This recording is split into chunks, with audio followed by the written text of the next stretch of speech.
Dans un désert où la poussière se mêlait au sang et à la chaleur, un cow-boy solitaire chevauchait sans but précis. Son nom était Colmeric. Les années avaient durci son visage et éteint la lumière dans ses yeux. Ce jour-là, le vent soufflait des échos de solitude sur les plaines du Far West. Le soleil, lourd et rougeâtre, baignait l'horizon d'un éclat d'ambre. Cole avait juré de ne plus se mêler des affaires des autres, de ne plus sauver quiconque. Mais le destin se moque souvent des serments. Un coup de feu brisa soudain le silence. Puis un autre, plus lointain, suivi d'un cri déchirant. C'était une voix de femme. Sans réfléchir, il lança son cheval au galop vers la colline. En haut, 3 hommes armés encerclaient un buisson.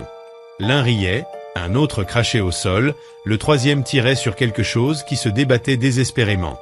Cole dégaina calmement. 3 tirs nets, précis, mirent fin à la scène. Lorsqu'il s'approcha, il aperçut, recroquevillée et couverte de poussière, une jeune femme comanche.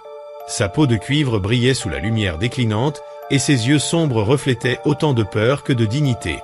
Elle tenta de reculer, murmurant dans sa langue. Cole leva lentement les mains, montrant qu'il ne représentait aucun danger. Autour d'eux, le vent se calmait. Il ôta son manteau et le déposa sur ses épaules. Elle hésita, puis se couvrit, le regard fixé sur lui avec méfiance. Les ombres grandissaient, et il savait qu'il ne pouvait pas rester là. Doucement, il l'aida à se relever, mais au moindre contact, elle tressaillit. « Tranquille », souffla-t-il, conscient que ses gestes pouvaient être mal interprétés. Il la hissa sur son cheval et prit place derrière elle, sans la toucher. Ensemble, ils chevauchèrent vers une vieille cabane oubliée au milieu des pins. Là, Cole alluma une lampe à huile. La pièce sentait le bois et les souvenirs d'un passé qu'il aurait voulu effacer. La jeune femme, tremblante, resta dans un coin, serrant le manteau contre elle comme un bouclier. Il lui offrit de l'eau, elle hésita, puis accepta après qu'il eut bu le premier. Leurs doigts se frôlèrent, ce n'était pas du désir, mais un reste d'humanité. Sa voix s'éleva enfin, faible. « Pourquoi m'aider » Cole garda le silence un instant. « Parce que j'ai déjà vu trop de choses, trop que je n'ai pas pu empêcher. » Le feu crépitait entre eux. La fatigue finit par la vaincre et elle s'endormit devant les flammes, tandis que lui veillait, le fusil à la main. À l'aube, il la vit paisible, endormie sous la couverture. En sortant, il sentit l'air froid du matin, le goût du danger suspendu dans le vent. Quand il revint, elle était éveillée, le regard incertain. Il lui donna un morceau de pain, elle le prit avec prudence, le mangeant sans le quitter des yeux. Cole savait qu'il devait partir avant que les cadavres retrouvés ne les condamnent. « On bouge », dit-il simplement. Même sans comprendre les mots, elle comprit l'urgence. Elle monta en selle, cette fois sans trembler. Une fragile confiance naissait entre eux. À midi, ils s'arrêtèrent sous un arbre solitaire. Elle lui désigna sa poitrine. « Ayoka », dit-elle. Il comprit, c'était son nom. « Ayoka », répéta-t-il d'une voix grave. Elle esquissa un mince sourire et murmura à son tour « Cole ». Ce simple échange, au milieu du désert, eut la force d'une étincelle d'humanité. Mais le répit fut de courte durée. Un tir éclata dans le lointain.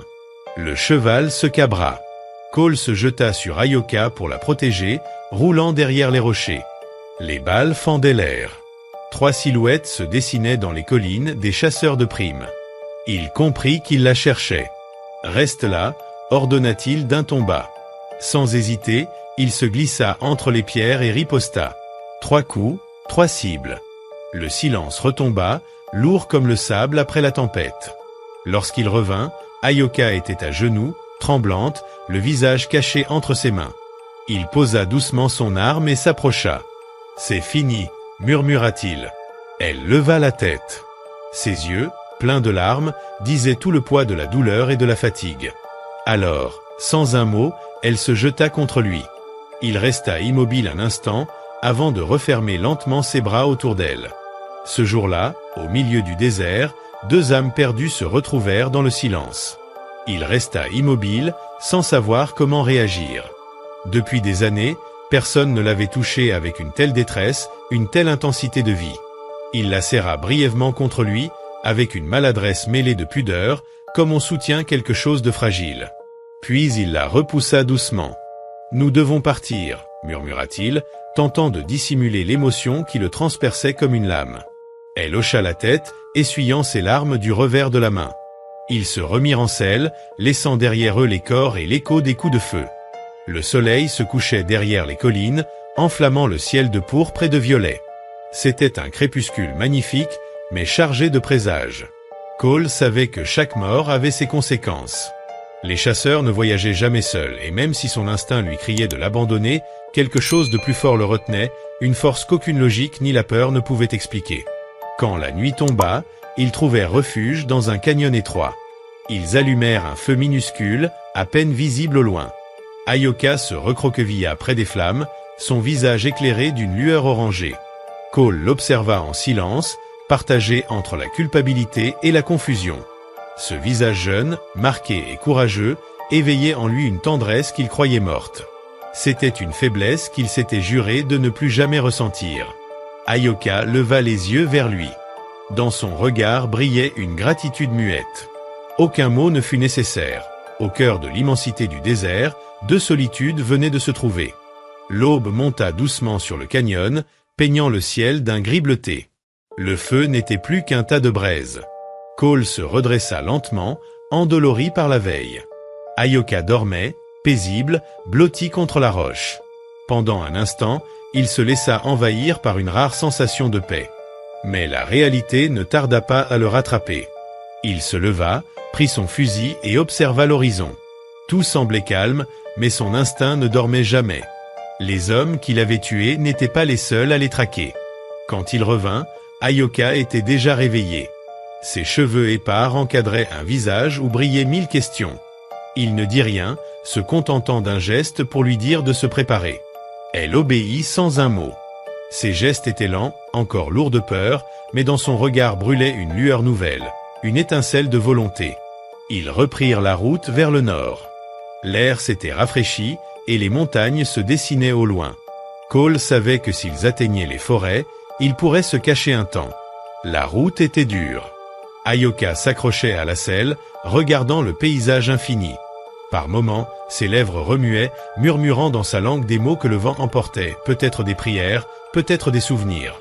Cole ne comprenait pas, mais la douceur de cette voix apaisait son esprit fatigué. Ils firent halte dans une clairière. Cole examina le sol, des traces fraîches de chevaux, au moins 3. Les poursuivants étaient proches.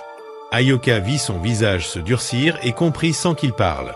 Elle posa une main sur son bras, il hocha la tête avec gravité. « Nous devons repartir. » Elle acquiesça, et tous deux remontèrent à cheval. Sous le soleil implacable, la fatigue se fit sentir.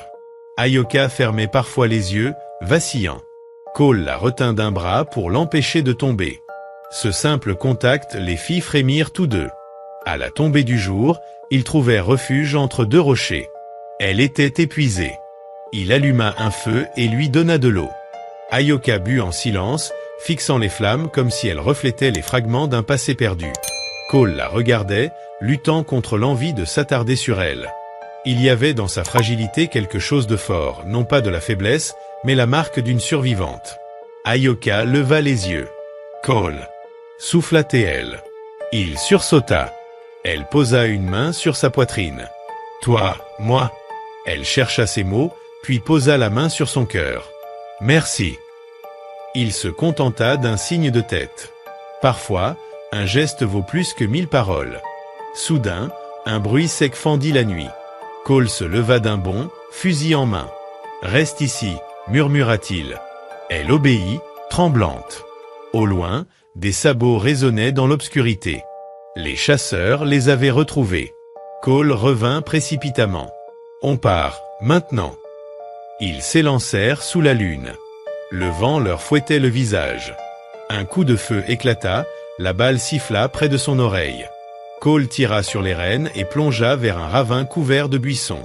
Cachés entre les roches, ils retinrent leur souffle tandis que les cavaliers passaient sans les voir. Quand le silence revint, Cole soupira. Ayoka tremblait. Il posa une main sur son épaule. « C'est fini », dit-il doucement. Elle leva vers lui des yeux pleins de larmes, non de peur, mais d'un sentiment plus profond. Sa main effleura sa joue, un geste fragile, presque irréel. Cole sentit son cœur battre à tout rompre. Puis elle détourna le regard. La lune baignait leur visage d'une lumière douce. Ce moment suspendu, entre danger et tendresse, les lia à jamais sans qu'aucun d'eux n'ose le dire. « Repose-toi » murmura-t-il d'une voix tendue. « Nous repartirons à l'aube. » Elle s'endormit peu à peu, tandis qu'il montait la garde, conscient qu'en lui quelque chose venait de changer pour toujours. L'aube se leva dans des teintes rouges. Le brouillard couvrait les montagnes, et l'air portait un goût d'orage. Cole savait que ce jour ne leur offrirait aucun répit. Quand Tayoka ouvrit les yeux, il lui fit signe de se préparer. Elle obéit. Ensemble, ils chevauchèrent à travers canyons et plaines, le silence plus lourd que le vent. Au bord d'un ruisseau, ils firent halte. Elle s'agenouilla, but avidement et laissa le soleil réchauffer son visage. Cole la regarda longuement. Il y avait en elle une pureté qui contrastait avec la violence du monde. Puis un craquement le fit sursauter. Des silhouettes se dessinaient parmi les arbres. « Baisse-toi » ordonna-t-il. 3 chasseurs de primes surgirent, armés et arrogants. « Méric » lança l'un d'eux. « On savait que tu jouerais encore les héros. » Cole resta impassible. Le premier tir éclata, un cheval s'effondra. Le combat s'engagea. Ayoka, cachée, vit un homme s'approcher dans le dos de Cole. Elle saisit une pierre et la lança. Le coup le détourna juste assez pour que Cole fasse feu. Le silence revint, brutal. Il s'approcha d'elle, haletant. « Tu n'aurais pas dû » murmura-t-il. Elle posa la main sur sa poitrine. « J'ai aidé » dit-elle, maladroitement. Il esquissa un sourire. « Oui, tu as aidé. » Mais le répit fut de courte durée. Ils fuirent encore, jusqu'à trouver une grotte au pied des montagnes. La pluie tomba en rafales. À l'intérieur, Cole nettoyait son arme tandis qu'Ayoka observait les cicatrices de son bras. « Douleur, égaux » demanda-t-elle. Il hocha la tête. Elle montra une marque sur son cou. « Moi aussi. » Ils se comprirent sans mots. Le tonnerre grondait. Ayoka grelottait. Il posa son manteau sur ses épaules. Elle leva vers lui un regard où se mêlaient peur et confiance. Puis elle posa la tête contre sa poitrine. Cole resta immobile, le cœur serré. Elle ne cherchait pas l'amour, mais un abri. Il ferma les yeux, le monde sembla s'arrêter. La tempête dura toute la nuit. Quand le matin arriva, la terre sentait la pluie et la cendre. Cole éteignit les dernières braises et sut, au fond de lui, que rien ne serait plus jamais comme avant. Au lever du jour, il chevauchait à nouveau. Les collines s'étendaient comme une mer immobile de poussière et de pierre. Ayoka montait désormais seule, sûre d'elle. Sa posture, autrefois hésitante, traduisait maintenant la force. La vie l'avait vite endurcie. Le chemin les mena à une zone abandonnée où se dressait autrefois un fort, désormais réduit à des ruines et une vieille bannière déchirée. Cole descendit lentement de cheval et murmura d'une voix grave « Ici commence la fin, fille. » Ayoka le regarda, perplexe. « Une fin mauvaise ?» demanda-t-elle. Il secoua la tête. « Juste nécessaire. » Parmi les vestiges, il sortit une lettre froissée et tachée de sa poche. « Mon frère. Je ne sais pas s'il vit encore, mais si quelqu'un la trouve, je voulais lui dire que tout n'a pas été vain. » Ayoka inclina la tête, comprenant la tristesse sous-jacente. Le vent balayait ses cheveux, mêlant beauté et tragédie dans le silence avant la tempête. Cole vérifia son fusil, chaque balle ayant sa destination, tandis qu'Ayoka lui tendait un morceau de viande séchée. « Mange » dit-elle tendrement. Il prit un morceau sans enthousiasme. Les cavaliers ennemis apparurent au loin, 5 silhouettes menaçantes. Cole respira profondément, chargea son arme et murmura « Je dois le faire encore ». Le premier coup de feu fendit l'air, puis un autre, et bientôt, seul le dernier adversaire et la poussière restèrent. Ayoka, cachée, comprit que chaque tir n'était pas vengeance mais protection. Une dernière confrontation fut violente, mêlant coups, sang et poussière. Finalement, le cow-boy et la jeune Comanche restèrent seuls. Cole, épuisé, regarda le coucher du soleil, sentant que la rédemption était peut-être illusoire, mais qu'Ayoka était vivante. Ensemble, ils se relevèrent et reprirent la route, silencieux, le passé derrière eux. Ayoka, désormais libre, comprit qu'elle avait survécu au feu et à la mort, devenant une femme forte et indépendante, portant en elle la mémoire de Cole. Les années passèrent, et son histoire devint légende. Un vacro solitaire qui sauva une fille Comanche, dont le sacrifice changea de monde. Elle retourna à sa tribu, marquée par la force et la sérénité, gardant le souvenir d'un homme de l'Ouest au cœur ardent. Chaque nuit, devant le feu, elle murmurait son nom. Le fusil de Cole rouillait dans sa tombe, inviolé, tandis que son esprit semblait veiller sur le désert. Et sous le même soleil qu'il avait vu mourir, Ayoka chevauchait libre, le cœur du désert et l'esprit invincible, laissant les ombres derrière elle et avançant dans la vie sauvage et belle. Le temps effaça les traces, mais pas l'histoire. Dans le cœur du désert, où le ciel se confond avec la terre, le vent semblait répéter le nom de Cole, le cow-boy qui avait sacrifié son âme pour en sauver une autre. Ayoka, désormais maîtresse de son destin, chevauchait libre, ni esclave, ni orpheline, ni fugitive, mais femme forte portant en elle l'empreinte de cet homme. Le soleil baignait le paysage de tons rouges et dorés, le vent du désert caressant son visage et apportant l'odeur du sable, du sang et de l'espoir. Chaque pas du cheval résonnait comme un battement de cœur. La jeune Comanche n'était plus l'enfant apeuré. Elle avait traversé la douleur et la mort, elle avait appris à se tenir debout face à l'adversité. Le fleuve scintillait au loin comme un miroir, et elle leva les yeux au ciel pour murmurer une prière de gratitude. Pas de tristesse, mais reconnaissance pour la vie et pour l'enseignement silencieux de Cole. Les jours passèrent, et son souvenir devint légende. Les voyageurs racontaient l'histoire d'un vacro solitaire ayant protégé une fille Comanche, et comment son sacrifice avait changé le cours de deux mondes voués à l'hostilité. Elle revint auprès de sa tribu, marchant droite et sereine, forte et respectée. Quand on lui demandait qui l'avait aidée, elle répondait simplement « Un homme de l'Ouest au cœur de feu ». La véritable histoire resta secrète, connue seulement du vent et des étoiles, et chaque nuit, Ayoka murmurait son nom, un hommage silencieux à celui qui avait veillé sur elle depuis l'au-delà. Le fusil de Cole, rouillé sur sa tombe, restait inviolé, symbole éternel de son esprit protecteur. Et quelque part, au-delà de la poussière et du temps, peut-être que Cole souriait, voyant que sa rédemption était enfin accomplie.